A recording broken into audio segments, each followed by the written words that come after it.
quiero presentar acá a mi amigo, genio, crack, mi amigo Juan Carlos Monedero. ¿Cómo le va, caballero? ¿Qué tal? ¿Cómo estás, Santiago? A ver, muy bien, y ahora que lo veo mucho mejor.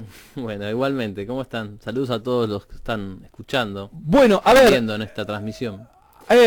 yo le voy a pedir a la gente, por las dudas, no quiero llevarme ningún... A ver, tuvimos un problemita recién, no me quiero llevar ninguna sorpresa. Si se escucha todo bien, genial. Ustedes me van diciendo a ver si está todo bien. Juan, a ver, primero. ¿Cómo estás? Esta zona no era una zona que no conocías. Vos ya viniste en una oportunidad para acá. Sí, el año pasado dicté un curso de un día sobre la teoría de la evolución, justamente dando alguna serie de argumentos desde el punto de vista de la filosofía, de la ciencia, de la epistemología, objetando los principales puntos de la teoría de evolución, la neodarwinista, la teoría de la evolución a secas, así que conocí un poquito la zona. Entiendo. A ver, me pone muy contento de que vos puedas estar acá, porque sos una de las primeras personas que visita el piso. Estamos tratando de hacer algunos arreglitos y demás. Espero que te sientas cómodo. Mucho. Espero que estés bien, y si tenés alguna necesidad o algo que la podamos suplir, la idea es que así pueda llegar a ser. Juan, me pone muy contento de que puedas estar acá, porque me encanta tener delante mío gente que sabe. Gente crack, y vos sos un crack, Juan. Aparte sos fachero, sos lindo, mirá la camisa que estás tirando, solo te falta ser hincha de River. ¿De qué sos hincha vos? De Boca Juniors. De Boca Juniors, pero no sos muy futbolero que digamos, ¿no? Me gusta, me gusta ¿Te más gusta el fútbol? Sí, me gusta más de lo que... ¿Y por qué sos de Boca entonces si te gusta el fútbol? ¿Qué es lo que está pasando ahí? Bueno, a ver, lo tenemos hoy a Juan Carlos Monedero acá para tratar un montón de temas.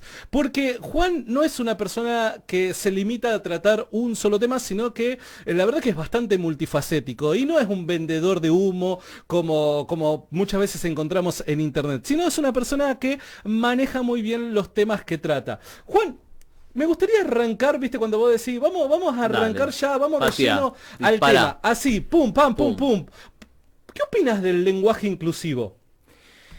Una basura. ¿Es una basura? Porque, una basura, una mentira. Primero que nada es una mentira. Ajá. ¿Por qué es una mentira? Porque el lenguaje a lo largo de la historia de la humanidad es el fruto de una estructura firme con una, llamémosle, evolución natural que se da espontáneamente. Entonces, esto no se da ni una estructura firme ni una evolución espontánea en el lenguaje inclusivo. Es justamente una imposición artificial, ficticia, que se intenta instalar a través de los medios de comunicación, a través de cierto periodismo e incluso a través de ciertas cátedras universitarias en las cuales ahora se imparte como indicación que los trabajos se escriban en lenguaje inclusivo. O sea que en principio es una mentira, una basura y un elemento más de la confusión lingüística que empieza por la palabra y luego afecta a la mente. Por eso nosotros tenemos que hablar acá en nuestro país, Argentina, el castellano. A ver, pero pará. Vos me estás diciendo que en definitiva termina afectando la mente.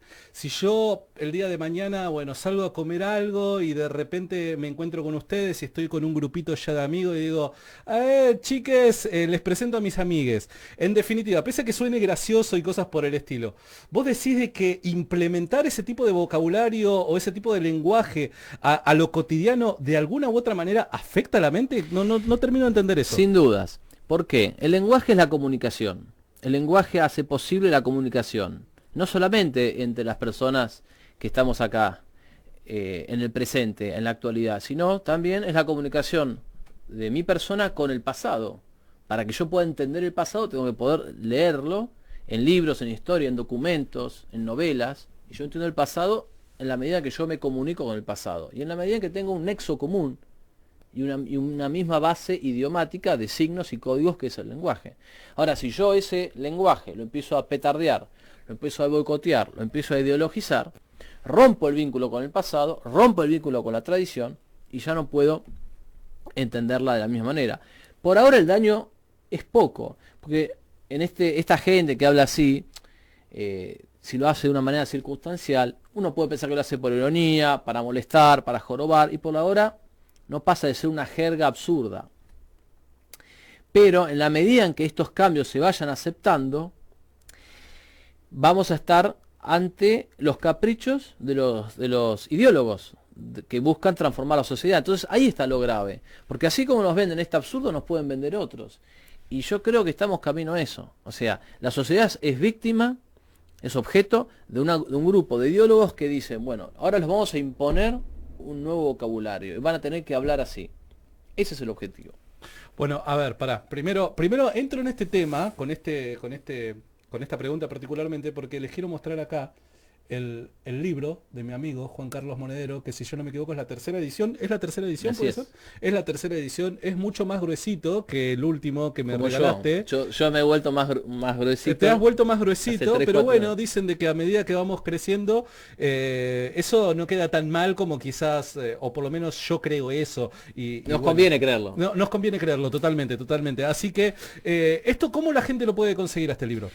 Me pueden escribir al mail juancarlosm-82 @hotmail.com, o también comunicarse a mi cuenta de Facebook, Juan C. Monedero, a través de mensaje privado, convenimos y se hace la entrega del libro. Entiendo. Les aviso que se apuren, o les pido, digamos, aviso que quedan muy pocos ejemplares, entonces no puedo garantizar que haya para todos, pero sé que esa es la manera, y de la gente que está ocupándose de la entrega del libro se está manejando así. A ver, Juan, en la respuesta que me diste anteriormente, utilizaste una palabra que fue transformar. Buscas transformar.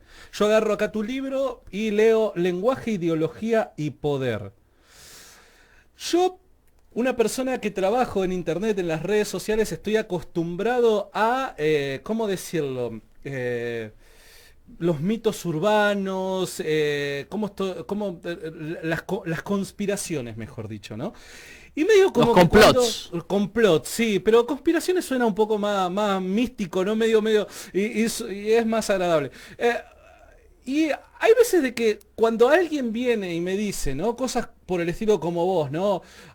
Hay un cierto grupo de personas o hay un cierto grupo que está buscando transformar el lenguaje. Yo automáticamente digo, bueno, esto me suena como una conspiración. Y encima me viene con un libro que dice lenguaje, ideología de poder. Este tipo está obsesionado con la conspiración. A ver, ¿hasta qué punto es una conspiración? ¿Lo es? ¿No lo es? ¿Y quiénes son estas personas que supuestamente están buscando transformar el lenguaje?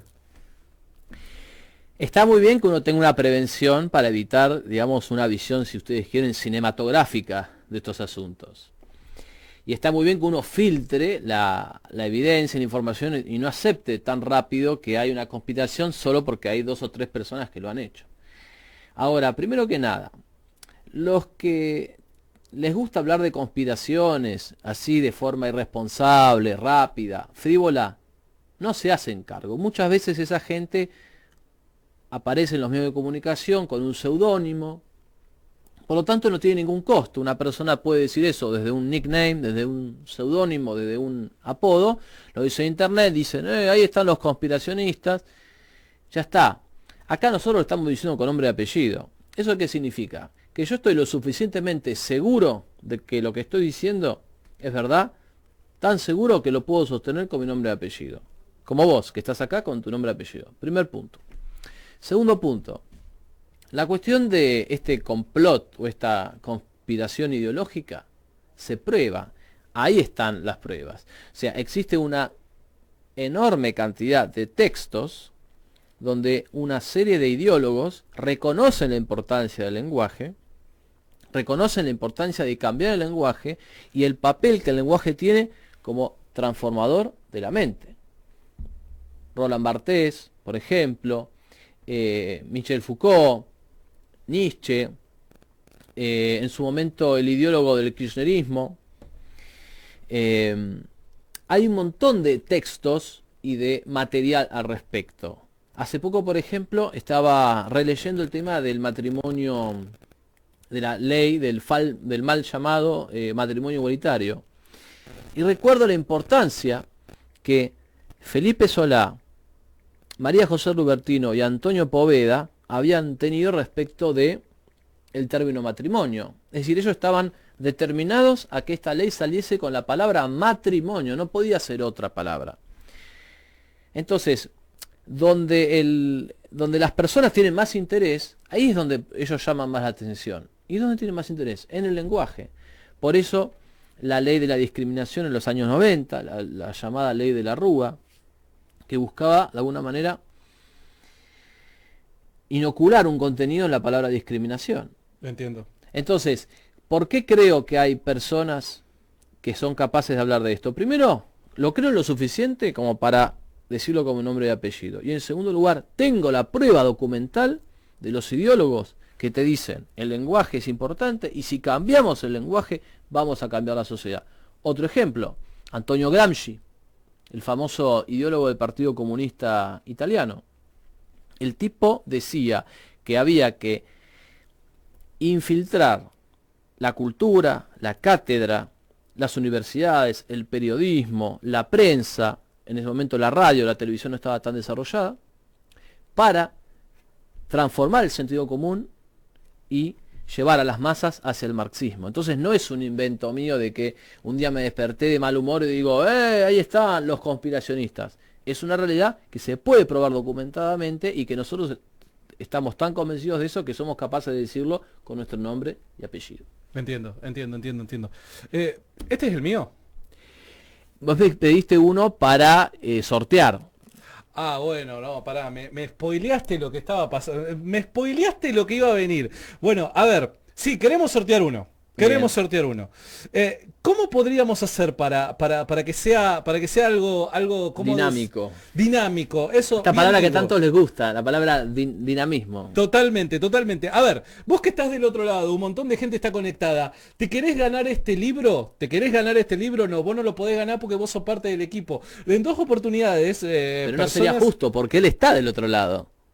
Pero no puede tener menos derechos que todos los espectadores, digo yo, se me ocurre. Yo veo en programas de televisión que de repente las personas que llevan adelante el programa de televisión no pueden participar porque obviamente levantan sospecha. De hecho, quiero contar una anécdota. Ya 2 personas nos han visitado y han traído su material para sortearlo y las 2 personas que resultaron ser ganadoras fue el operador de nuestro programa. Él no estaba en ese momento, había otro muchacho. Era muy sospechoso. A ver, ¿qué hubiera pasado si nosotros le hubiéramos dado el libro a nuestro operador? Y claro, o sea, la persona que está quizás viéndonos ahí desde su casa dirá, y acá hay un complot. Bueno, no. Así que, para ganarse este libro, ¿qué es lo que tienen que hacer? Tienen que hacer solo 2 cosas. La primera, compartir esta transmisión. La tenés que compartir ya.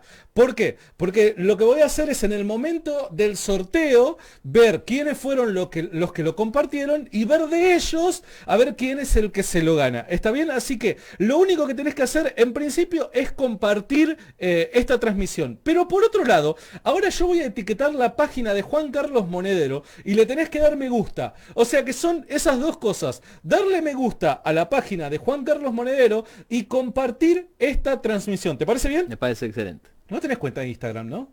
No. ¿Por qué no tenés cuenta de Instagram? A ver, en realidad, digamos... Un tipo tan fachero, tan lindo, como desperdicio. En realidad sí tengo una cuenta... Mark Zuckerberg se debe estar revolcando ahí. En su tumba. En realidad sí tengo una cuenta de Instagram, pero digamos, no soy muy... afín a... las redes sociales. A esa la red social. Estoy como redescubriendo, así que bueno. Para nosotros que somos más grandes, más pava esa red social, es cierto. Pero bueno, nobleza obliga, hay que tenerla, que está. Hay que tenerla. Así que recordá, ¿qué es lo que tenés que hacer? Compartir ahora mismo esta transmisión para ganarte este libro de Juan Carlos Monedero y darle like a la página que ahora mismo yo voy a etiquetar. ¿Está bien? Juan, recién estabas hablando del lenguaje, de cómo ciertas palabras al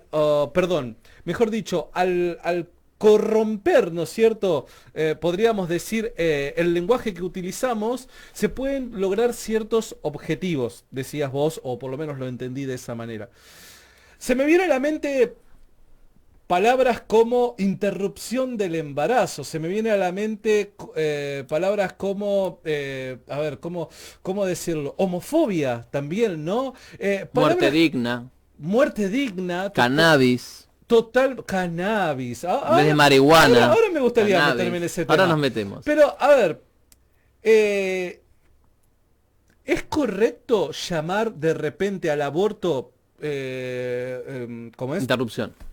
Interrupción del embarazo o utilizar ciertas palabras para quizás bajar el impacto que puede producir en aquel que las oye? Para esto primero hay que explicar lo siguiente. La lingüística, la semántica son partes de la filosofía del lenguaje. Y una de las partes de la filosofía del lenguaje es el estudio de la pragmática. ¿La pragmática de qué se ocupa? Del efecto que las palabras tienen en la conducta de las personas. Ajá. ¿No? Por ejemplo, sabemos que si una persona tiene que despedir a otra, viene el jefe, el patrón, y no es lo mismo que le diga, señor, usted está despedido, a que le diga, nos vemos obligados, lamentablemente, a prescindir de sus excelentes servicios. Totalmente. Le está diciendo lo mismo, pero mientras que el estás despedido suena muy negativamente en la otra persona y genera una reacción generalmente violenta, de agresividad, la otra frase no tanto. Y la otra persona no reacciona igual. Este mismo efecto, digamos, este mismo estudio de lo que es el efecto pragmático, sí, o sea, cómo suena en la mente y cómo se refleja en la conducta de los demás, está analizado en lo que se llama la guerra del lenguaje, la guerra semántica. Semántica viene de significado. Ajá. Entonces, aborto es una palabra que suena fuerte.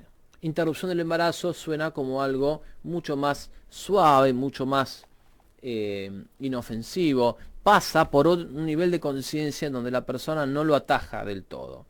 Lo mismo, no es lo mismo que digamos que las grandes potencias del mundo buscan promover políticas públicas de población, que uno dice, bueno, que digan, buscan promover el genocidio del aborto.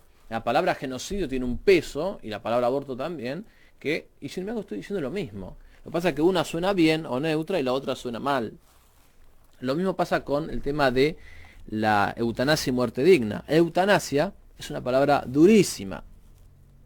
Pero si yo digo, no, yo estoy a favor de que a una persona se le aplique una muerte digna, entonces ya aquel que se oponga a la Generás práctica... una empatía. Claro, y el que se oponga a la práctica eutanásica parece como que está promoviendo una muerte sin dignidad. Marihuana suena mal, suena como diciendo, uy, este viene acá, este drogadicto, este tipo que no tiene control sobre sí mismo. En cambio, si yo digo el uso medicinal del cannabis, suena distinto. Entonces, ciertos ideólogos han acuñado un vocabulario nuevo o han utilizado palabras que ya existían para promover ciertas causas ideológicas. Y en vez de decirlo de frente, lo que hacen es cambiar el lenguaje. Porque no vienen y te dicen, no, mirá, el aborto no es un asesinato, porque saben que es mentira. Lo que hacen es hacer un giro, transformar el lenguaje de las personas para que las mismas personas luego entreguen la conciencia en manos de esos ideólogos. Esto es lo que está pasando y hace décadas en Argentina. El proceso se agudizó muchísimo, digamos, desde el 2000, 2003 en adelante. Pero hace décadas viene pasando y sin duda durante el gobierno primero de Néstor Kirchner y luego de Cristina Fernández, este proceso a nivel gubernamental se agudizó y se aceleró de manera indudable. Entiendo. Ahora, seamos específicos, ¿no? De repente, ¿por qué no corresponde aplicar el término interrupción legal del embarazo o interrupción del embarazo al aborto? ¿Por qué no? Una interrupción es por definición la acción de suspender un proceso o una acción con la posibilidad de reanudarla. Estamos conversando, alguien te llama, interrumpimos la conversación, pero luego la podemos retomar. Claro. Hay un partido de fútbol entre Boca y River, llueve torrencialmente. Y les ganamos igual. Llueve torrencialmente y hay que suspenderlo, pero se puede reanudar ese partido en otro momento. Vos estás bajando una aplicación, estás descargando un archivo, se te corta la luz, bueno, se suspende, pero vos podés reanudar eso. La persona humana, la vida humana no puede reanudarse. Una vez que mataste, esto es algo obvio. Pero dar muerte es un acto irreversible. Y lo que intenta la palabra interrupción, o ILE, o IBE, o lo que ustedes quieran, es justamente disfrazar esa realidad. Por eso es que la política de genocidio, del aborto es inseparable de una política de transmutación y de transformación del lenguaje. Porque de otra manera no hay de hacerle entrar en la cabeza a la mujer que matar a su hijo es un derecho. Es parte del plan, o sea, es necesario, es condición necesaria. Totalmente. Es una condición necesaria, porque para engañar a la persona y para hacerle realizar algo tan contrario a su naturaleza, hay que engañarla y hay que disfrazar el crimen con palabras retóricas, huecas. Ahora después me quiero meter un poquito en el tema del famoso protocolo que hoy nosotros tenemos, ¿no? De interrupción del embarazo, un simple vistazo de eso, sé de que has escrito y que es un tema que manejas, ¿no? Pero antes de salirme de este tema, ¿y por qué no utilizar el término matrimonio igualitario para el matrimonio de personas del mismo sexo? Primero porque matrimonio entre personas del mismo sexo no existe. ¿Por qué no? Digamos ante todo lo siguiente. A ver, yo me imagino matrimonio, ese pacto que existe entre dos personas, ¿no? Que se lleva a cabo entre dos personas que dicen, bueno, queremos llevar adelante una especie de sociedad por un determinado tiempo y bueno, listo, queremos que el Estado de alguna manera nos respalde en esta decisión. Yo O por lo menos me muchas imagino de esa sociedades. manera. Conozco muchas sociedades. A ver. De hecho, por ejemplo, esto es una sociedad. Ustedes se ponen de acuerdo en llevar adelante Ajá. una sociedad, están llevando adelante un proyecto. Y esto no es un matrimonio, o sea que decir que es... Bueno, pero ponerse de también acuerdo- esta sociedad así como está me parece de que no es de la mejor manera porque, a ver, nos falta todavía los papeles de por medio, ¿no? O sea, para que esto funcione de manera correcta debería haber papeles de por medio donde me parece que oficializa esa sociedad, ¿no? Y nos Bueno, blanquea delante del Estado. Ese argumento es muy raro porque justamente las personas que siempre pretendieron el matrimonio se burlaban de esos papeles. Y decían, no, un papel no te da el amor, un papel no te hace casar, no significa nada. Primero que nada, este debate empezó en el noviembre de 2009.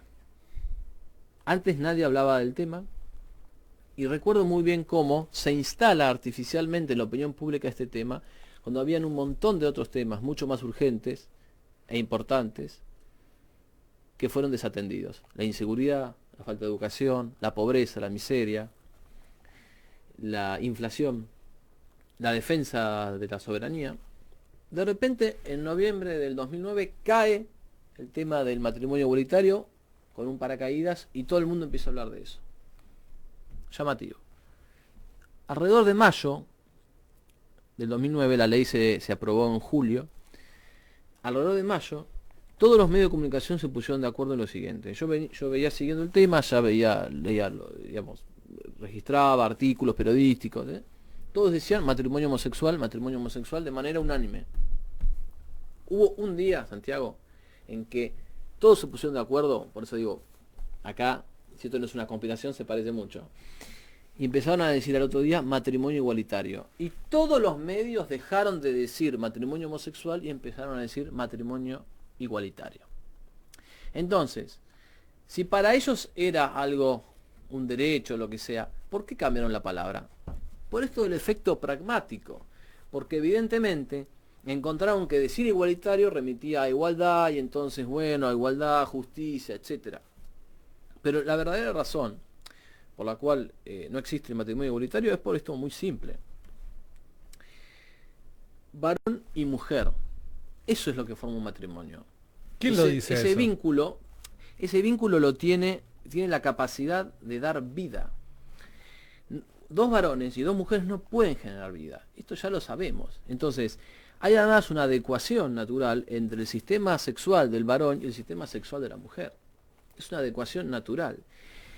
Y en última instancia, sabemos que el hombre es criatura.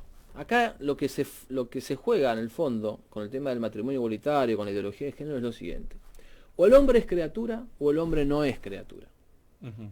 Y si es criatura, hay un orden superior al que el hombre debe adecuarse. Si el hombre no es criatura, que es lo que dicen ellos, entonces ellos tienen que asumir esto con todas sus consecuencias. No hay orden moral, relativismo, la fuerza es el único principio y por lo tanto yo puedo hacer lo que quiero. Como dice Dostoyevsky, si Dios no existe, todo está permitido. Entonces acá el problema está en los términos medios. O asumimos que el hombre es criatura y que hay un orden superior al que él debe adecuarse, y entonces el matrimonio es una institución de origen divino, o el hombre no es criatura. Bueno, ustedes dicen que no es criatura, todo es cultural, todo es construcción, listo. Entonces, ¿qué impide que un tipo vaya y mate a otro? Porque es un acto injusto. ¿Qué impide que un grupo de hombres vayan y violen a una mujer? Porque es un acto injusto. Porque ya, si yo saco a Dios, saco la racionalidad del mundo, y entonces lo único que queda es la fuerza. ¿Qué impide que Estados Unidos vaya y tire una bomba atómica para ganar una guerra? Ya no hay ley moral. Entonces hay que asumir la cuestión con todas sus consecuencias. Ah, no, pero queremos ley moral. Bueno, si queremos ley moral, tenemos que admitir que detrás de toda ley hay un legislador. Y volvemos a la cuestión del origen de la ley, volvemos a la cuestión de Dios. A ver, lenguaje, ideología y poder. Hay personas que están preguntando cómo conseguirlo. ¿Podrías repetir ahí el ¿Cómo mail? no? Pueden escribirnos a juancarlosm-82@hotmail.com. Ahora lo voy a estar transcribiendo aquí en los comentarios. Me salgo un poquito de este tema, porque ya que me tiraste ahí el centro, podríamos decir, Cabecear, yo soy muy futbolero, cabecear. tengo que tratar de cabecear. Vamos para el lado del ateísmo, ¿no? Vamos. Recién hiciste mención, ¿no?, acerca de las consecuencias de quitar a Dios dentro de una cosmovisión, dentro de la cosmovisión. A ver, yo obviamente, quiero aclarar algo porque capaz que alguien se está sumando. Yo las propuestas que le estoy planteando a Juan Carlos y demás, no es porque las defienda, sino que me pongo en el traje de abogado del diablo e intento tener esta ida y vuelta con él, ¿no es cierto? Porque sé que me va a saber responder muy bien. ¿Vos estás asumiendo que una persona atea no tiene, su vida es una vida, ¿cómo decirlo?, sin fundamentos morales? Que una persona que es atea no sabe lo que está bien y lo que está mal, lo que es correcto e incorrecto, no tiene esa capacidad de poder fundamentar sus valores morales. ¿Eso es lo que estás asumiendo? No. A ver. Eso es justamente una falacia que se nutre de la distorsión de la postura que estoy haciendo. Se llama falacia del espantapájaros. Cuando yo prefiero atacar a una persona por lo que no dice, porque es más fácil vencerlo con eso antes de responder lo que realmente dice. Por supuesto que las personas ateas o que dudan de la existencia de Dios pueden tener una moral, generalmente tienen una ética. Yo no digo que no tengan una ética. Lo que estamos hablando es del fundamento de la ética, no de si obran éticamente o no. Porque yo creo que hasta la persona más inmoral, cuando él llega la hora de cobrar su sueldo, quiere cobrarlo, y si el jefe le dice no te voy a pagar, dice, págueme, es justo.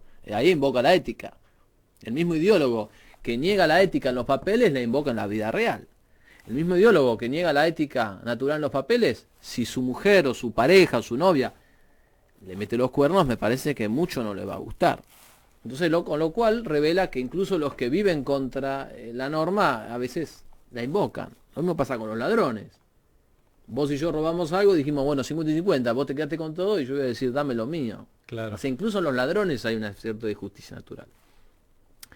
Pero acá lo que se trata es esto, es el mundo de leyes morales que tenemos, o es un descubrimiento del hombre, o es una construcción. No hay otra alternativa.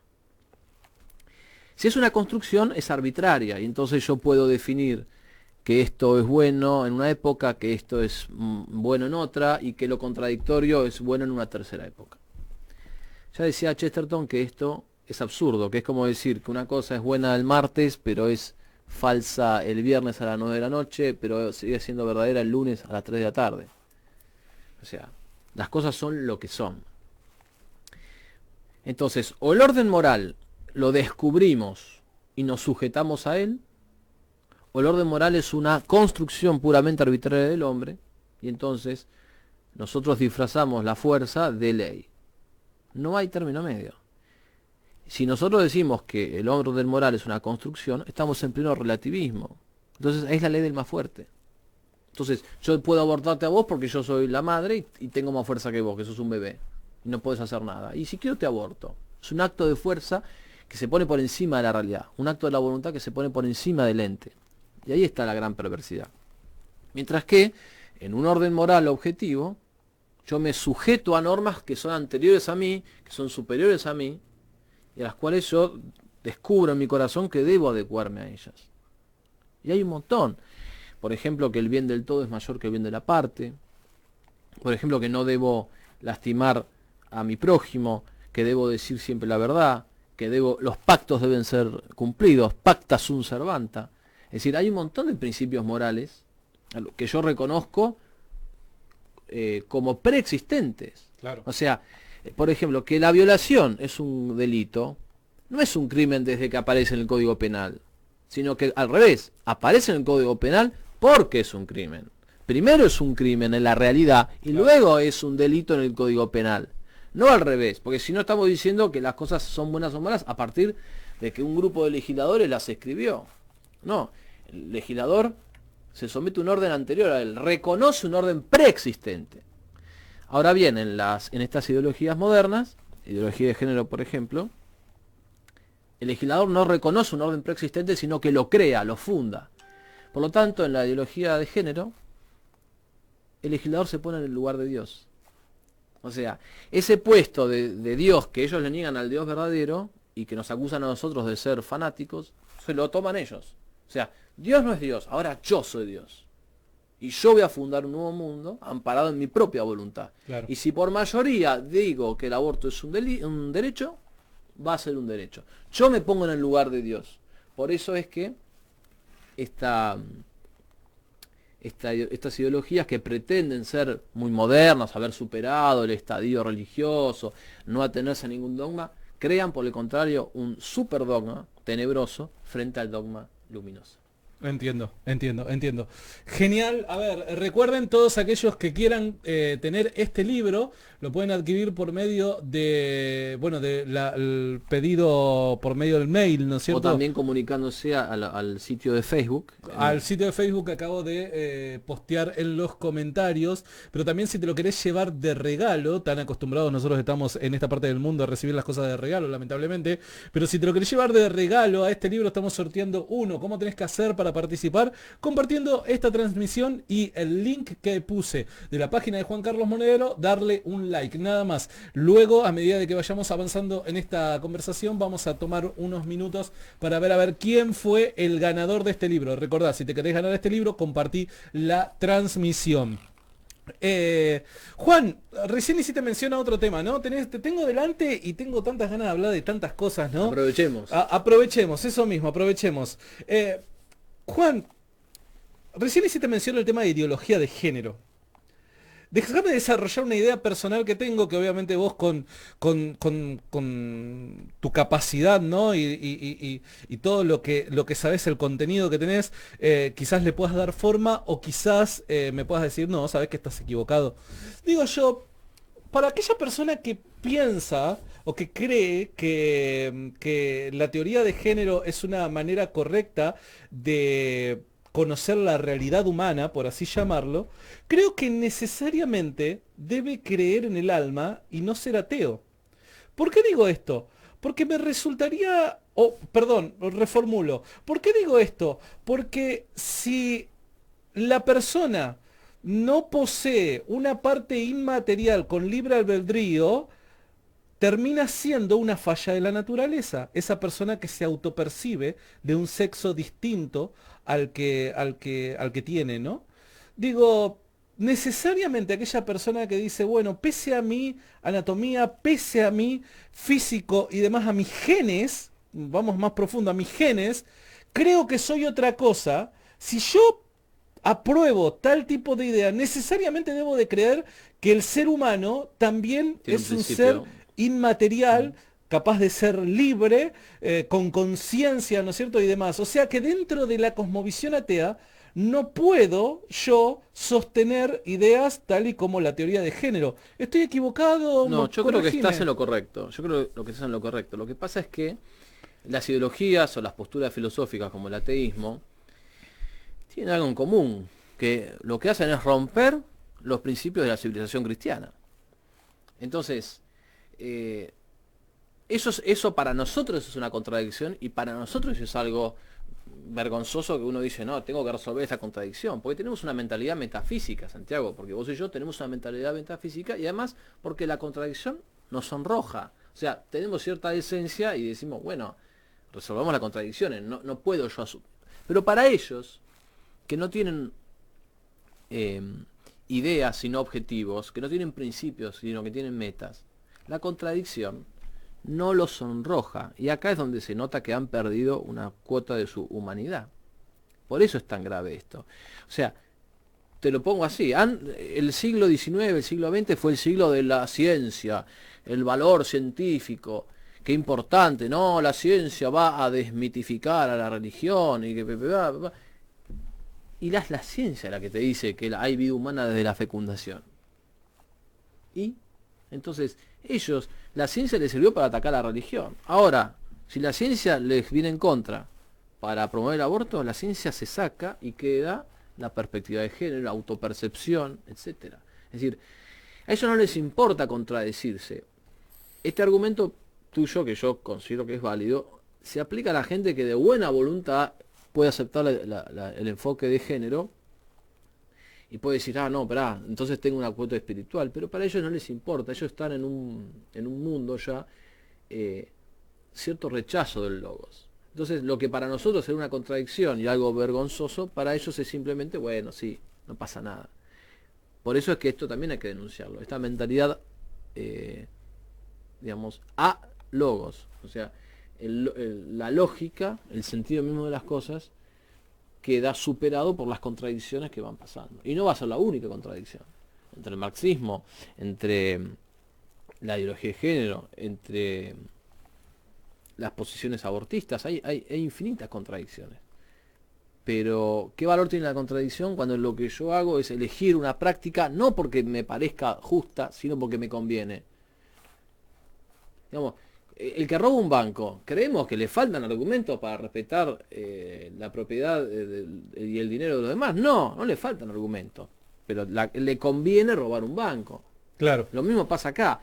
El que quiere eliminar una vida humana para sentirse poderoso o porque responde a un ajedrez mundial de promoción del aborto, no necesita más argumentos, necesita cambiar el corazón y transformar ese corazón que está en lo siniestro, abrirlo al bien, a la bondad y a la belleza. Entiendo. Me gustaría ir a una última pregunta y luego ir a un corte para que ustedes también puedan ir al baño, si es que tienen ganas de ir al baño, ir a tomar algo y demás. Recordá, hoy se va a estar yendo a alguna parte del mundo un ejemplar del libro de Juan Carlos Monedero, Lenguaje, Ideología y Poder. Juan, cortito antes del primer corte. Cortito, porque también el tema que te voy a plantear... Depende de lo que me preguntes. Claro, voy a hacer un esfuerzo. A ver, sin desarrollarlo demasiado, ¿no? De manera personal, apelando a tu tarea apologética, ¿no? Ya que estamos en este tema, ¿cuál considerás de que es el mejor argumento en favor de la existencia de Dios, de manera personal? Oh, qué pregunta. Considero que el mejor argumento depende de la psicología y de la vida de cada persona. Creo que el buen apologista debe tener una caja de herramientas y debe saber que cuando está delante de distintas personas aplicará distintos argumentos. Pero no me refiero mejor argumento en cuanto a lo efectivo a la hora de comunicar la existencia de Dios, sino más bien me refiero, estoy haciendo referencia al plano personal tuyo. Para mí. A vos, ¿cuál es lo que más me cerró?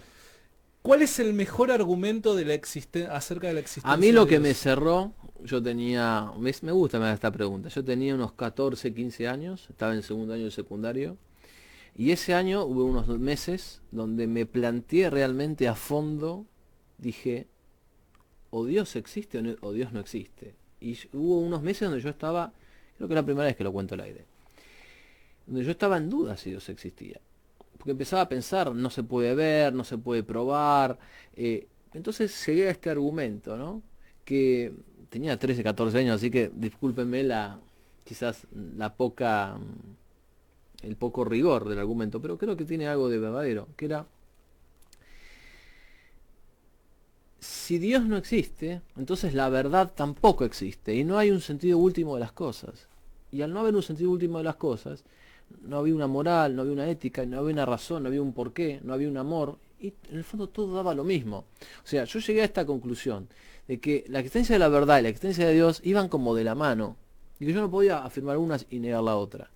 Y que negar la verdad me llevaba al plano de una cierta disolución de todo principio ético. Entonces, esto nos llevaba al caos. Matar era lo mismo que no matar, robar era lo mismo que no robar. ¿Y cuál era el sentido de tu pregunta, en definitiva? Claro, o sea, disolvía la misma pregunta como tal. Es lo que después, cuando estudiamos filosofía, pude decir con mejores palabras, el nihilismo, la disolución absoluta de todos los valores morales, que digamos, el nihilismo corroe la moral y la vuelve algo vaporoso.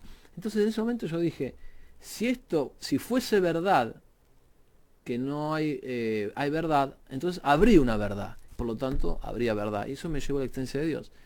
Y a partir de esa reflexión que me hice a los 14, 15 años, ahí pude, una vez que tuve esos fundamentos fuertes, empecé a después a estudiar mucho más tranquilo, porque ya todo tenía sentido dentro de ese orden, de ese cosmos, ¿no? Y así pude desarrollar mi vida en el colegio Santa Catalina de Siena, estudiando apologética, que ya empezaba a estudiar a los 14, 15 años, que yo le discutía a mi profesora de historia, que me hablaba del evolucionismo, que después fuimos colegas, una excelente profesora, pero yo tenía 14, 15 años y le discutía a mi profesora. Pero eso fue como la piedra de toque, este argumento que estoy contando. Ya pasaron 20 años, así que bueno. Mirá qué interesante. Mirá qué interesante también, si me lo permitís en el próximo bloque, además de otros temas que me gustaría tratar con vos. A ver, tengo delante no solamente un apologista, no solamente una persona muy, muy capaz en temas filosóficos, sino también un católico. Así es. Y yo soy un cristiano evangélico. Entonces me gustaría conversar con vos, ¿cuáles son las razones también del por qué sos católico? Encantado. Porque está bueno y me gusta gusta mucho conversar con vos porque sos mi amigo y sé de que podemos ser transparentes. Así que no se vayan porque, primero, se va un ejemplar a algún lado del mundo de este fascinante libro. Digo fascinante porque pese a que no leí esta versión, leí la anterior y es muy, pero muy buena. Así que intuyo de que esta debe ser mucho mejor. Y por otro lado, vamos a charlar más y a conocer un poco más a Juan Carlos Monedero. Seguimos acá en Rincón Apologético, gracias a todos los que nos están haciendo el aguante, los que se quedaron ahí conectados a full, gracias, sinceramente acá les mandamos un saludo enorme desde Buenos Aires, Argentina. Yo la verdad que, a ver, cuando la paso bien, viste, cuando vos te relajás, te tirás para atrás, quizás no queda muy bien delante de cámara hacer esto, pero a ver, yo me siento bien, ustedes son mi familia, tengo amigos acá, así que no tengo de qué avergonzarme, ni andar con mucha etiqueta que digamos. La estoy pasando muy bien, y ustedes también seguramente la van a pasar bien si es que salen ganadores de este ejemplar, porque este ejemplar hoy se va para algún lugar en el mundo. Una vuelta tuve que enviar un libro a África, fue bastante interesante, ¿sabes? Así que, ¿cómo podés hacer para participar de este sorteo del ejemplar de Lenguaje, Ideología y Poder de Juan Carlos Monedero? Es compartiendo esta transmisión y dándole like a la página de Juan Carlos. Juan, ¿la estás pasando bien? Muy bien. ¿Sí? ¿En serio? Sí, muy, muy cómodo. Bueno, joya, a mí me gusta pasar tiempo con vos, aunque no nos vemos casi nunca. Deberíamos vernos más. Te debo una paliza al ping-pong también. ¿Y el ajedrez? Te Bueno, estás escondiendo. Te estás escondiendo. A ver. Yo me hago el piola con aquello que sé de que alguna chance puedo llegar a tener. En el ajedrez, o sea, me pegás un par de No sopapos y me sé, tirás. nunca jugamos. No, pero yo soy malo jugando al ajedrez. Igual que o te sea, hace pensar que me vas a ganar en ping-pong. Eso es lo que no no, llego a porque ver. tengo mucha confianza personal. Está bien. ¿Se entiende? No O sea, llego a y bueno, verlo. si no salgo con confianza personal, o sea, Claro. mejor me quedo en mi casa. A ver. Claro. Ahora, yo te juego a las damas y te puedo asegurar, mira, en el ping-pong yo no te aseguro que te ¿Y gano. qué sos mejor, en ping-pong o en damas? En damas. En damas yo te puedo asegurar, así sin verte jugar, de que te gano. Y porque yo hace años que no juego. Y bueno, Desde los un día 9 tengo que años. hacer una transmisión en vivo jugando a las damas. Dale. Al ping-pong y al ajedrez. Bueno, a ver, gente, si quieren llevar de verdad este ejemplar de Lenguaje, Ideología y Poder, Juan Carlos Monedero, lo único que tienen que hacer es compartir esta transmisión y darle like a su página. Ahora en unos minutitos ya vamos a estar haciendo el sorteo. Recordá que si no estás conectado en el momento del sorteo, yo digo, ganó Juan de los Palotes, y Juan de los Palotes se fue a dormir a la casa, y lo lamento. Vamos a ver quién es el que está conectado y nos hizo el aguante, ¿está bien? Juan, nos quedamos con un tema. Catolicismo, ¿no? Y a ver, yo soy cristiano evangélico, tengo mis razones para ser cristiano evangélico, y de la misma manera que a mí si alguien viene y me dice, che, ¿por qué sos cristiano? Puedo argumentar en favor de las razones del por qué soy particularmente cristiano. Me gustaría preguntarte a vos, ¿por qué sos católico en lo que tiene que ver con la rama del cristianismo, ¿no? Me hace acordar esto al libro famoso de Bertrand Russell. Ajá. Se llama ¿Por qué no soy cristiano? ¿No? Bertrand Russell, famoso racionalista, positivista. Y el tipo daba sus argumentos. Yo creo que la persona humana es un cúmulo de dimensiones y facetas. Por supuesto que la racional, la argumentativa es una dimensión determinante, pero no es la única. Y en eso, digamos, soy muy chestertoniano. Creo que Chesterton dice, una persona no se convierte por 3 argumentos. Se convierte por un argumento, un paisaje y una experiencia. O un argumento, un paisaje y una mujer. O un argumento, un paisaje y un amigo. O sea, somos cuerpo y alma. Y mi adhesión a la fe católica, por supuesto que hay una participación enorme de la razón, pero no es una participación exclusiva. Porque también, como dice el padre Castellani, la fe es crux intellectus. La fe, de alguna manera, me gusta esa frase, crucifica el intelecto. No en el sentido de que la fe va contra la razón, sino en el sentido de que hay cosas que nosotros no podemos entender. La subyuga, podría decir. La palabra más... a mí me gusta la palabra cruz por todas las connotaciones que tienen Claro. con nuestro Señor, con el Gólgota. Pero a mí me da mucha gracia cuando alguna gente desde afuera del cristianismo, la religión, dice, no, ustedes aceptan la fe porque con la fe todo es más fácil. Para mí nunca fue fácil, No. Santiago. Para mí nunca fue fácil. Y de hecho, creo que lo que tiene digamos, como valor cualitativo, pero no llega a ser una razón, es que la vida está llena de paradojas y la fe se parece a esas paradojas. Entonces, a mí en ese sentido, esa es la respuesta que te puedo dar. Pero ¿cómo haces? La paradoja, por ejemplo, de un Dios que a pesar de que nosotros somos un desastre, Él es más poderoso que nuestra miseria y Él nos perdona. Está bien, pero vos ¿cómo haces para, a ver, por alguna razón específica, vos sos católico y no sos protestante, por dar un ejemplo, ¿no? Porque si apelamos específicamente a lo que es la experiencia espiritual que alguien puede llegar a tener, digo, ¿cómo sabés que tu experiencia espiritual está vinculada a los dos, al catolicismo y no al protestantismo? O sea, la razón o el argumento tiene que construir un fundamento en el cual vos puedas, ¿cómo decirlo? Definir hacia dónde va esta experiencia de fe que estás teniendo. Es que ya la pregunta, ¿por qué razón sos católico?, supone que la razón determinante o la única es justamente, es una razón. Y la otra pregunta, vitalista, sería, ¿qué experiencia te llevó al catolicismo? Y es verdad lo que decís vos. Experiencia contra experiencia, yo no tengo una manera de determinar qué experiencia es más válida que otra. Pero justamente, al menos en mi vida, mi adhesión a la fe católica no pasa ni por la razón, ni por una sola razón, ni por una sola experiencia. Sino que tiene más que ver con esto de las paradojas.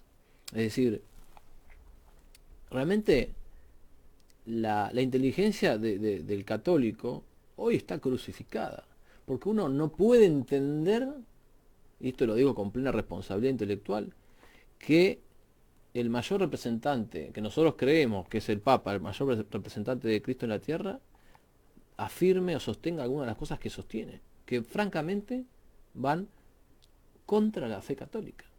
Entonces uno dice, ¿cómo puede ser que Dios permita esto?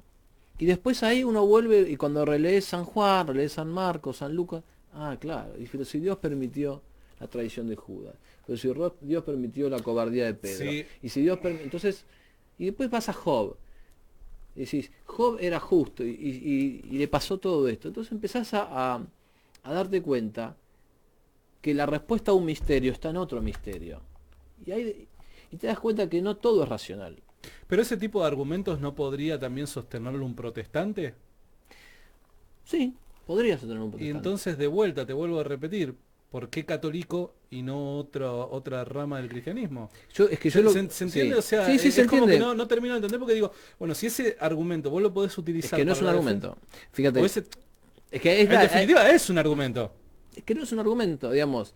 Tiene más que ver justamente con esto. No es que hay una razón. Porque, digamos, las razones, digamos, se dan en la persona, pero luego de que en la persona hay una disposición a esa racionalidad. Puede no haberla. Entonces, por eso yo te decía, yo te puedo dar un argumento concreto del tema de Dios, que te lo di en el bloque anterior. ¿Sí? Sí, Que eso es la base racional de la fe. bien. Pero luego yo voy y encuentro argumentos, por ejemplo, de la credibilidad y de la relación entre la Biblia y la Iglesia Católica. La continuidad jurídica de la Iglesia durante 2000 años. El hecho de que la Biblia es el resultado de una selección de libros del magisterio de la Iglesia Católica. El hecho de que la misma, vos ves los números de la Biblia, ¿por qué Juan 1.1? Al principio Dios, en el principio era el verbo. El verbo estaba con Dios y el verbo era Dios. ¿Por qué Juan 1.1 termina ahí? ¿Por qué no puede terminar un poco más? Podría terminar, sí, pero alguien decidió que Juan 1.1 es eso. Ujú. Bien, ¿quién decidió eso? Bueno, fueron las autoridades de la Iglesia Católica. Pero más allá de eso, por ejemplo, ese argumento yo lo conocí mucho después. Te puede servir a vos, le puede servir a otros. Pero vos me estás preguntando por mí, lo que te digo es que la conversión de una persona o la adhesión, en mi caso, de la fe católica, no es el resultado de un argumento, sino más bien esto que Entiendo. te decía, una experiencia, un argumento, un paisaje, misterio. La verdad es que no tengo otra manera de decirlo que es Entiendo. decir, es un misterio, no es algo encasillable en un argumento racional, por más que a nosotros nos encanta la razón, sino que es más el resultado de un misterio y que hay cosas que se dan así. También la experiencia, decía, la experiencia de la misericordia. Es decir, nosotros, los católicos, ustedes saben, nos confesamos ante un sacerdote y en ese momento ese hombre, con todas sus imperfecciones, con todas sus falencias, ese hombre es Dios. Y esa institución viene dando 2000 años. Yo todavía pensaba que si el secreto de confesión se hubiese revelado, hoy nadie se confesaría. Pero ¿por qué yo tengo esa confianza de confesarme? Porque evidentemente está apoyada en 2000 años de que los tipos se callaron la boca. Entonces, hay grandes misterios. Después hay razones. Te puedo citar, por ejemplo, el tema de los milagros. Está el milagro de la Virgen de Guadalupe, está los milagros eucarísticos, de donde hay un trozo de pan que se transforma en carne humana y vos, la ciencia lo puede ver. Y eso por supuesto que es un consuelo para mí, me da más fuerza, me da más envión, pero en mi caso no ha sido lo determinante. Y hay gente que también a eso lo puedo acercar. A mí, por ejemplo, no me tocó presenciar un milagro. Pero sí yo lo que veo es que todo lo que se ve desde la filosofía cristiana es compatible con lo que veo con la razón. Claro. No es contradictorio. Entonces eso me da como una gran tranquilidad. Una de las cosas que encuentro muchas veces como diferencias, ¿no? Cuando hablo con una persona católica, tiene que ver con esto que vos recién hacías mención, ¿no? El tema de la iglesia, ¿no? Y hiciste mención la institución de lo que es la iglesia. Yo creo que, y esto es una mirada personal, sé que hay cristianos evangélicos, protestantes también, que no comparten lo que voy a decir, como también hay católicos que no comparten este tipo de idea. Yo creo de que pese a que una persona sea cristiana evangélica, otra sea católica, otra sea protestante y demás, somos hermanos. Yo creo que somos hermanos porque todos somos cristianos, ¿no?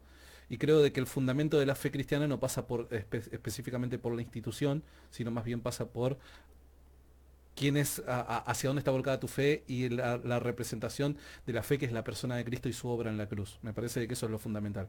Ahora, veo de que los católicos muchas veces le dan mucha importancia a a la institución de la iglesia. La pregunta es, ¿qué es la iglesia? Mm. Porque me parece que ahí es en donde subyace todo el problema, en lo que nosotros creamos que verdaderamente es la iglesia.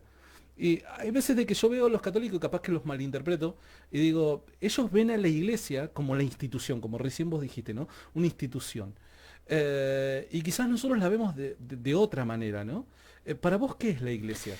Es una gran pregunta. Yo muchas veces cuando he hablado, me ha tocado, tengo amistad además de contigo, con otras personas, por ejemplo, con Vicente, que aprovecho y le mando un saludo, o con Florencia, su hija. Y una de las cosas que hemos hablado en alguna vez que hemos tenido que conversar este tema, es que hay una serie de ventajas, si querés, competitivas del hecho de la institución, que son innegables. Por ejemplo, la institución es una autoridad, y la autoridad como tal define. Nosotros los católicos creemos en una serie de dogmas definidos a lo largo de los años, de ciertos concilios, el concilio de Nicea, el concilio de Constantinopla, el concilio de Trento. El único concilio que no definió fue el Vaticano II. Pero el Vaticano I, de finales del siglo XIX, se definen cosas. Esa ventaja de la autoridad que define el sentido de las palabras, da a la institución de la Iglesia como una continuidad jurídica. Porque si no, si lo que los católicos creyeron en el siglo IV o III no es lo mismo que lo que católicos creemos ahora, entonces estamos hablando de dos cosas distintas. Estamos hablando de la misma Iglesia. O sea, la continuidad jurídica de la Iglesia está al servicio de la continuidad de la fe, del sentido del logos de la fe. Porque si yo lo que creo hoy no es lo mismo que lo que creyeron los cristianos del siglo IV, entonces hubo una ruptura. Y ahí está la clave. Y después también está el tema de que a veces algunos argumentos de las personas que han lamentablemente abandonado las filas de la Iglesia Católica, para mí son inconsistentes. Hay gente que dice, no, yo porque me peleé con el cura. O yo porque un día un sacerdote me trató mal. O yo porque un día un profesor de catequesis no me supo explicar algo. Es como que yo me vaya, odie la medicina porque un médico me quiso estafar. Yo el año pasado tuve un problema con un oftalmólogo que se comportó muy mal conmigo, pero no voy a rechazar la ciencia del ojo, la oftalmología, no tiene nada que ver. Entonces, me parece que a veces, a mí otra de las cosas que a mí me ha confirmado en mi fe ha sido por ahí la inconsistencia de los argumentos de los que están de otro lado. Bueno, pero vos haciendo mención a lo que, y ya paso para otro tema, pero me encanta poder conversar esto con vos. Un placer. Vos recién hacías mención a la coherencia que se guarda al pasar del tiempo en la tradición católica, y eso es, según vos, un buen argumento, un argumento sólido, ¿no es cierto? Pero, a ver, por dar un ejemplo, ¿no? Yo lo que podría decir haciendo mención a ese punto es lo siguiente. Hoy, según tus propias palabras hace minutos nada más, los católicos creen de que la máxima autoridad en la iglesia es el Papa. Así y que es. el Papa es la representación de Dios en la tierra. Pontífice, el puente. Bueno, entre bien, el cielo y la tierra, debería serlo. Ok.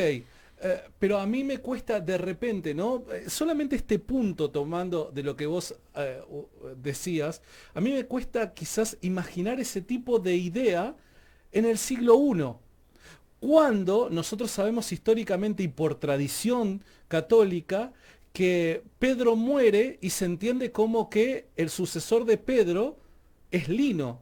Pero en ese momento también vivía el apóstol Juan. Entonces, digo yo, ¿cuál es el que en ese momento tiene la autoridad?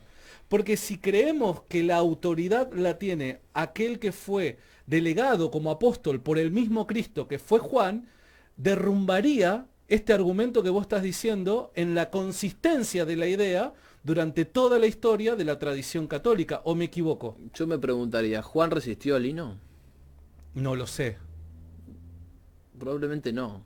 Probablemente Juan, si Juan mismo reconoció a Lino, No, Cleto, es que Clemente, eso no se sabe. Está bien, pero digamos, ¿Hay alguna prueba de que Juan, hay algún documento histórico de Juan resistiendo a Lino diciendo, no, Lino, vos no sos el sucesor? O sea, todo indica que... No, pero no me referías, no, yo no iba hacia ese punto, yo lo que decía es... No, porque entiendo lo que decís. Por concepto. ¿Por qué tiene más autoridad Lino, que no fue elegido por Cristo? El mismo Jesucristo que Juan, que a sí la fue autoridad elegido. apostólica. No, el argumento lo entendí. Pero entonces, si este argumento fuese así, el primero que debería saberlo fue el mismo Juan.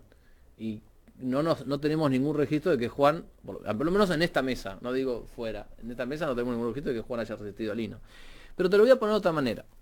Pero estamos de acuerdo con que no exista evidencia a favor, no quiere decir que... No, estamos de acuerdo. Okay. Estamos de acuerdo. Okay. Pero lo que vimos en esta mesa, hasta donde sabemos... No existe documento histórico que en el que Juan se oponga a Lino. Pero eso no quiere decir que no se haya opuesto que no haya ocurrido algún altercado, que lo desconocemos. Pero lo que sí quiere decir es que en esta mesa los elementos que tenemos son esos. Pero hay una cosa más interesante. Juan, todo indica que escribió su evangelio hacia fines del siglo I. Bien. ¿En qué año murió Juan? Vamos a poner un año. Yo no recuerdo, pero quizás vos sí. En la década del 90 se dice, no podríamos ser específicos. Vamos a poner el 95, la mitad. En el año 95, o sea que murió hace casi 2000 años. Bien, había que transmitir la fe de Cristo hasta que Cristo vuelva. Entonces, ¿cuál es si ustedes quieren, la utilidad o la función jurídica o la función pedagógica de la Iglesia? Ser justamente ese nexo que permita que cientos de copistas copien la Biblia, copien los 70 y pico libros de la Biblia, para que de generación en generación, del siglo I al siglo II, al siglo V, al X, al XV, al XX, al XXI, nos llegue. O sea, porque de lo contrario, Dios en cada generación tendría que haberse encarnado de nuevo para decirle a los 12 apóstoles, y en la siguiente generación se encarna de nuevo para decirle a otros 12 apóstoles, y la siguiente generación tiene que encarnarse de nuevo. O sea, hay un momento en que la continuidad jurídica, hasta fáctica, de que históricamente habían copistas, la Biblia no llega por esos copistas, no había imprenta. Lo de Gutenberg es muy posterior. Entonces, hay como necesidades morales y hay necesidades históricas, de que de algún lado tiene que llegar el libro. Después está lo que dice San Agustín, que me parece un argumento interesante. Frase textual: no creería en la Biblia si no fuera por la autoridad de la Iglesia Católica. Es decir, yo tengo 71 libros, ¿sí? ¿Por qué esos libros son los sagrados, son el canon? ¿Y por qué los evangelios apócrifos no? ¿Quién tomó la autoridad y dijo, estos apócrifos no son inspirados, pero estos 4 sí? ¿Qué autoridad? Bueno, la autoridad que tomó esa decisión es la autoridad en la que vos y yo creemos, porque por eso tenemos esos 4 evangelios ahí. ¿Y cuál es la continuidad jurídica? O sea, esa autoridad, ¿en quién termina? Y termina en la Iglesia Católica. Ahora bien, todo esto no significa que no haya pecados, que no haya limitaciones, que no haya traiciones, que no haya defecciones, sino lo que estoy marcando es que hay un hecho que hasta se impone históricamente. Ahora, después de eso, que haya gente que se aferra a lo jurídico contra la fe es un problema. Que haya gente que se aferra a la imagen de tal o cual papa contra la fe es otro tema. Eso es otra discusión. Pero me tengo que hacer cargo de eso. Pero sí, ahí hay un hecho. O sea, la Biblia no cae del cielo. Ok. Última pregunta con respecto al tema y ya pasamos dale. A otro tema y ya vamos aterrizando un poquito. ¿Vos creés que aquellas personas que están fuera de la Iglesia Católica pueden llegar a ser salvas sin ser parte de la institución católica? Es una excelente pregunta que en su momento contestó la teología más ortodoxa y que se cristalizó en un documento de Juan Pablo II, llamado Dominus Iesus. Lo que hace Esta pregunta viene con repregunta, por las dudas no hay problema, pero es la especialidad de la casa. No, por favor. A mí me encanta porque obviamente, a ver, este diálogo lo puedo tener con él, que nos conocemos, somos amigos y nos podemos permitir. Claro, sé de que en ningún, ni él ni yo nos vamos a terminar ofendiendo o algo por el estilo. Con otra persona obviamente no trataría el tema así. Porque además creo que el sustrato del diálogo es el que hay una verdad y por eso hacemos argumentos. Totalmente. En cambio, si fuésemos dos relativistas dirías, bueno, vos estás bien en lo tuyo, yo en lo mío, no pasa nada, todo es verdad. Bueno, si todo es verdad, todo es mentira. Justamente con mi novia, que acá nos acompaña, acá atrás, hemos hablado en alguna ocasión del Dante. Dante también se preguntaba eso. En el Dante hay personajes anteriores a la encarnación de Cristo y que habían obviamente muerto, y Dante se preguntaba si se habían salvado o no, porque al fin y al cabo habían muerto sin conocer el Evangelio, sin conocer a Cristo. Entonces la filosofía cristiana ha acuñado una respuesta. Dice, por un lado hay que distinguir. Antes una cosa es el no cristiano, el ignorante. Otra cosa es el que rechaza la fe. Otra cosa es el que simplemente nunca tuvo ocasión. Entonces, puede haber personas que, sin estar visiblemente incorporadas a la Iglesia Católica, visiblemente estén incorporadas invisiblemente a la Iglesia de Cristo. Y esas personas adquieren la salvación, son salvas, tanto antes de la encarnación como después. Yo siempre pienso, por ejemplo, esa gran película, El Gladiador, que a mí me encanta. Vos también. Ese hombre era un hombre con principios, con ética, pero con sus limitaciones. No conocía el perdón, por ejemplo. Fíjense que él a su enemigo, Maximus, el enemigo del Gladiador. El emperador. Tipo, no lo perdona, no conoce el perdón, obviamente, precristiano. Pero todos sentimos que el gladiador, con todas sus limitaciones, bueno, no digo al paraíso, pero al limbo, por lo menos al limbo de los infiernos, a algún lugar llegó. Es decir, lo que creemos es que aquellos justos que antes de Cristo, en el Antiguo Testamento, llegaron a practicar la verdad dentro de sus posibilidades, pueden alcanzar la salvación. Y lo mismo lo queremos ahora.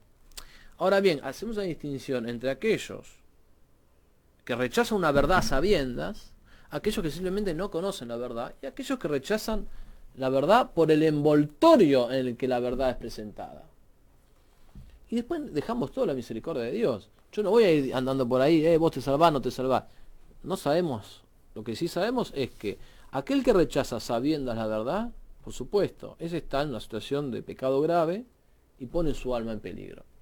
Ahora bien, aquellos que se abran a la verdad, pueden o no llegar a la verdad. Y eso puede tardar una hora, un año, una vida. Chesterton, Lewis, hay tantos ejemplos de personas que van llegando a la verdad y hacen un tránsito. Y eso no tengo yo por qué juzgarlo. Recién hacías mención a rechazar la fe. ¿Rechazar la fe, cuando hablas de fe, dentro del paquete entra la Iglesia Católica? Lo que pasa es que las palabras Iglesia Católica es lo que tenemos que nosotros definir. Nosotros en el credo que decimos. Esta es la última y ya pasamos. En cada misa que decimos, creo en Dios Padre, creo en Jesucristo, creo en el Espíritu Santo, creo en la Iglesia Católica. Pasa que nosotros, insisto, la Iglesia Católica no es para nosotros, los católicos, no es el envoltorio, no es pagar una limosna, no es obedecer al párroco de la esquina porque estoy de acuerdo, porque el párroco me cae bien. O sea, para nosotros la Iglesia Católica es una realidad metafísica, es el cuerpo de Cristo. Esto está en la Biblia. Yo creo exactamente Entonces, lo mismo. Ahora, entre la realidad metafísica del cuerpo de Cristo y su materialización hay distancia, y la Iglesia será más virtuosa cuanto más se acerque a su arquetipo y será menos virtuosa cuanto más se aleje. Ahora bien, nosotros lo que creemos es eso. Ahora, una cosa es lo que se enseña en las catequesis, que lamentablemente muchas dejan mucho que desear, y otra cosa es la fe católica en su pureza. Entonces, yo invito a todos a que traten de abordar eso. Porque a veces, si vos vas a una catequesis de cualquier parroquia del lugar, y son un desastre, lo tengo que decir. Entonces, no todas, pero la mayoría son un desastre. Entonces, no hacen un buen testimonio y no dejan bien parada a la propia Iglesia Católica. Perfecto, Juan. ¿Te querés ganar este libro? En momentos más, nada más, ya vamos a hacer el sorteo. Gracias por el aguante acá de esta conversación. Me quería sacar algunas dudas que seguramente en off vamos a seguir. Juan, el feminismo de hoy, para ir aterrizando, ¿no es cierto? El feminismo de hoy, ¿defiende a la mujer? El feminismo se embandera de una retórica de defensa de la mujer. Se embandera dentro de una un palabrerío hueco que construye una especie de enemigo, que en realidad ellos son una construcción cultural. El feminismo es una construcción cultural. El patriarcado no existe. Hay tantas ventajas del varón como ventajas de la mujer. Entonces, ahí sí hay una conspiración, hay una mentalidad conspiranoica. Ellos dicen, no, el patriarcado que todo lo domina. Hay estudios de que no es cierto que cobren más las mujeres por el mismo trabajo. Y hay otros estudios que cobren más los hombres por el mismo trabajo que las mujeres. No hay un techo de cristal, decís vos. No, lo que hay es acceso de hombres a ciertos puestos, pero no hay razón para pensar que una conspiración para cerrarles el paso, sino que eso podría obedecer más bien al hecho de que las mujeres por lo general prefieren las tareas donde hay más intercambio personal y el hombre por lo general prefiere las tareas donde hay más matemática, más el estudio de las cosas, de los números. Pero siempre son generalidades. A nosotros nos encanta, por ejemplo, el intercambio personal. Por ahí a mí matemáticas me gustan, pero no soy, digamos, tan hábil en eso. Y también es cierto que el feminismo ignora todas las pruebas contrarias que hay en eso. A mí me pasó, por ejemplo, mira, el año pasado empecé a estudiar abogacía. En una de las cátedras tenía 3 profesoras. Tenía la titular y 2 adjuntas. Y una de las adjuntas me trae un caso. ¿Y el caso cuál era? La demanda de un grupo feminista contra la heladería Fredo. ¿Qué pasó? Fredo discrimina a la mujer. ¿Pero por qué? Porque no hay mujeres atendiendo.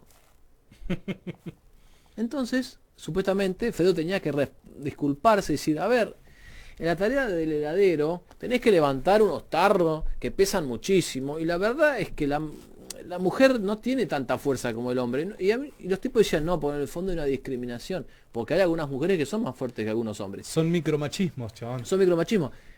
Bueno, sí, puede haber que, o sea, si viene acá la campeona de artes marciales mujer, de taekwondo o de lucha libre, a mí me parte la nariz. Pero en general, por lo general, hay una cuestión biológica de que tenemos más fuerza. O sea, podés disfrazarla como quieras, pero es así. Y entonces en un momento, yo estaba pensando algo. Yo decía, a ver, ustedes se quejan de que todos son varones en la heladería Fredo y protestan el feminismo, pero ustedes son 3 mujeres en la cátedra. Yo podría decirles que ustedes discriminan al varón. O sea, con el mismo criterio que vos me decís, que claro, si hay solamente hombres es porque discriminan a la mujer, yo te puedo decir, en esta cátedra hay solamente mujeres. Entonces discriminás al varón. Bueno, el feminismo lo que hace es problematizar la relación entre varón y mujer y buscar la dialéctica. Y ahora ha llegado un punto peor, que fue, digamos, con el experimento de este Juan d'Artés, que es negar la presunción de inocencia. A ver, entendamos, no, lo de Juan d'Artés fue un experimento. Más allá si el tipo es un mujeriego, no, más allá de esto, fue un experimento, fue una demostración de fuerza. ¿Qué te quieren decir con Juan d'Artés? Es, mira, si nosotros nos ponemos de acuerdo, somos capaces de destruir y hundir a un tipo en el fondo. Se cae todo. Claro. ¿El tipo es culpable? No me interesa. ¿El tipo es inocente? No, el tipo es semi-culpable. ¿El tipo será culpable de otro crimen, pero no de ese? No importa. Yo tengo el poder para hundirlo en el fondo de la ciénaga. Eso es lo que ellos quieren. Y entonces el feminismo, en el fondo, es un brazo del nuevo orden mundial.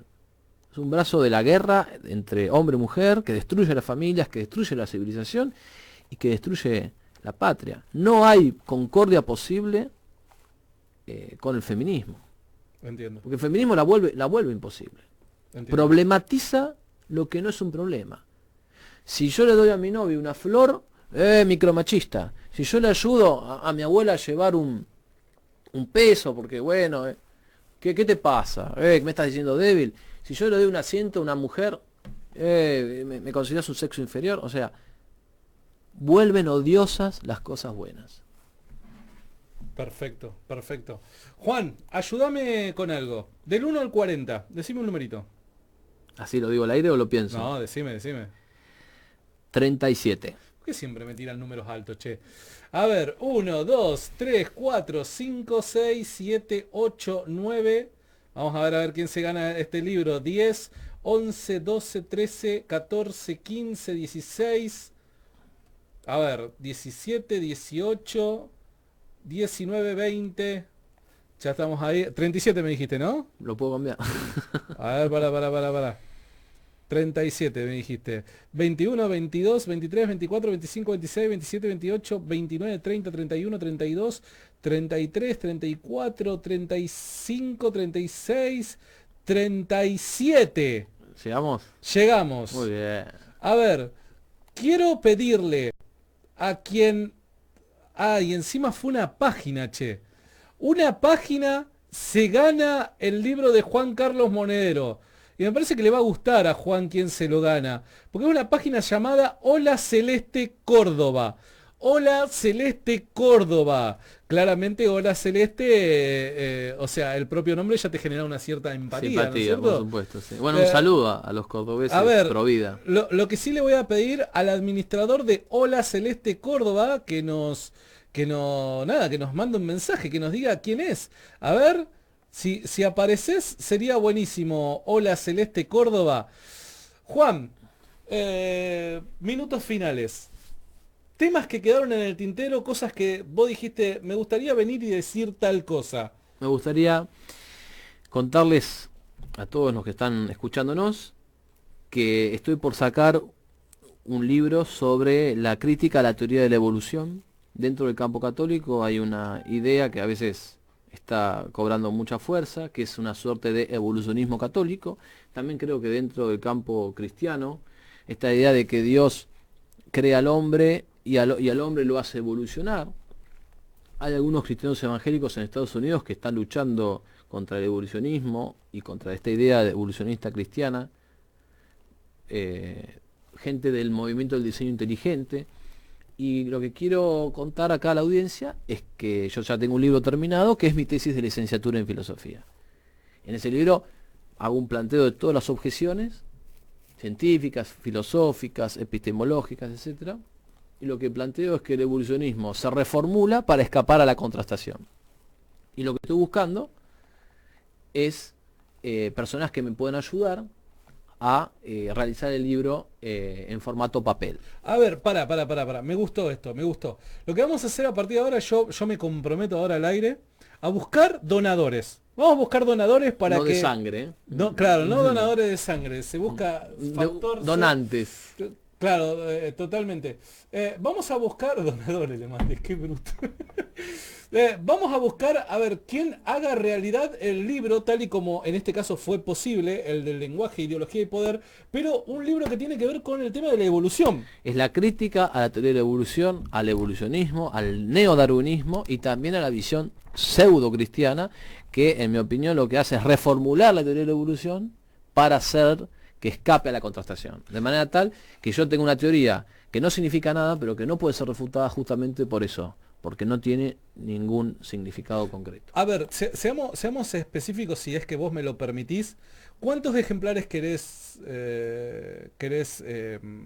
hacer? Imprimir del libro de la teoría contra la teoría de la evolución, me gustaría hacer por lo menos 1000. 1000. ¿Y eso de cuánto dinero estamos hablando en pesos aproximadamente? Estamos hablando de bastante dinero. Estamos hablando de no menos de 200.000 pesos. 200.000 pesos. Eso llevado a dólares, ¿cuánto es? Son 3.000 dólares. Acá en la calculadora... 3.000 dólares, 3.200 dólares, si yo no me equivoco. Sí, sí, 3.000 dólares, 3.200 dólares para que comience la impresión del libro de Juan Carlos Monedero. Vamos a buscar bueno, personas. Invito a todos los que quieran colaborar en la difusión de este material, que como sabemos, cuestionar la evolución es hacer un favor a la creencia en Dios, porque hoy en día la evolución es en ciencia una de las principales armas corrosivas de la existencia de Dios. Una última pregunta con respecto a este tema y ya Encantado. no te dejo más. ¿La evolución es un hecho científico? No. ¿Por qué? La evolución es una palabra flexible. Generalmente la gran falacia que hay detrás de esta cuestión es la siguiente. Se nos presenta microevolución como si fuese evolución. Se nos presenta el cambio de la especie por ejemplo, la modificación de las moscas de la fruta, que después de ciertos experimentos son distintas, o los picos de ciertos pájaros que van creciendo o achicándose, se nos presentan estos cambios de la especie como si fuesen cambios de especie. Claro. Como si fuese el salto de una especie distinta a una superior. Y ahí está la falacia.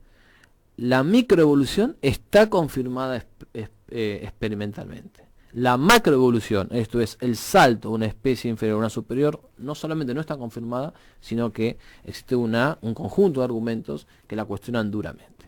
Y esto que estoy diciendo ha sido reconocido por los mismos evolucionistas. Por eso ellos mismos muchas veces no dicen que el evolucionismo es una teoría, sino que dicen la palabra mágica. Es una fe. Mira qué interesante. Mira qué interesante. Gracias a todos los que estuvieron conectados del otro lado. Gracias, Juan. Un placer. Gracias por estar acá. La verdad que es un placer hablar con vos. Nos quedan nos quedan algunas horas de viaje, así que podemos seguir charlando. Y nos queda nuestro partido, nuestros desafíos deportivos. A ver, ese partido en ping-pong y luego las damas y después en el ajedrez. Bueno, al final, como para que claro, si ya ganaste los dos, bueno, te puedes permitir uno. Vengo valentonado, claro, vamos a arrancar por el que pierdo porque claro. Lo voy a transmitir en vivo, así que para que la gente vea cómo te humillo en público. No, está bien, la idea, está bien. Pero quizás le puedo dar una sorpresa a la gente, no va a ser tan fácil. Vamos a ver. Gracias, Juan, de verdad. Un placer. Muchísimas gracias por haberte pegado este viaje. Gracias, Cristian, que está ahí del otro lado, se está durmiendo, pobre Cristian. Gracias, Cristian. Perdón, Cristian, muchísimas gracias por darnos esa mano y gracias a todos los que están conectados del otro lado. Recuerden una cosa, mañana se pasó la entrevista de Rubén Gómez, muchos de ustedes la estuvieron esperando, hoy no se pudo llevar a cabo, pero se va a llevar a cabo mañana. Mañana 19 horas, hora argentina, se va a estar llevando a cabo esta entrevista, una entrevista muy esperada por muchos, así que les agradecería que lo difundan. Igual mañana ya voy a subir la publicidad. Muchísimas gracias a todos, les envío un saludo enorme y esto fue Rincón Apologético. Nos vemos, será hasta la próxima. Chau, chau.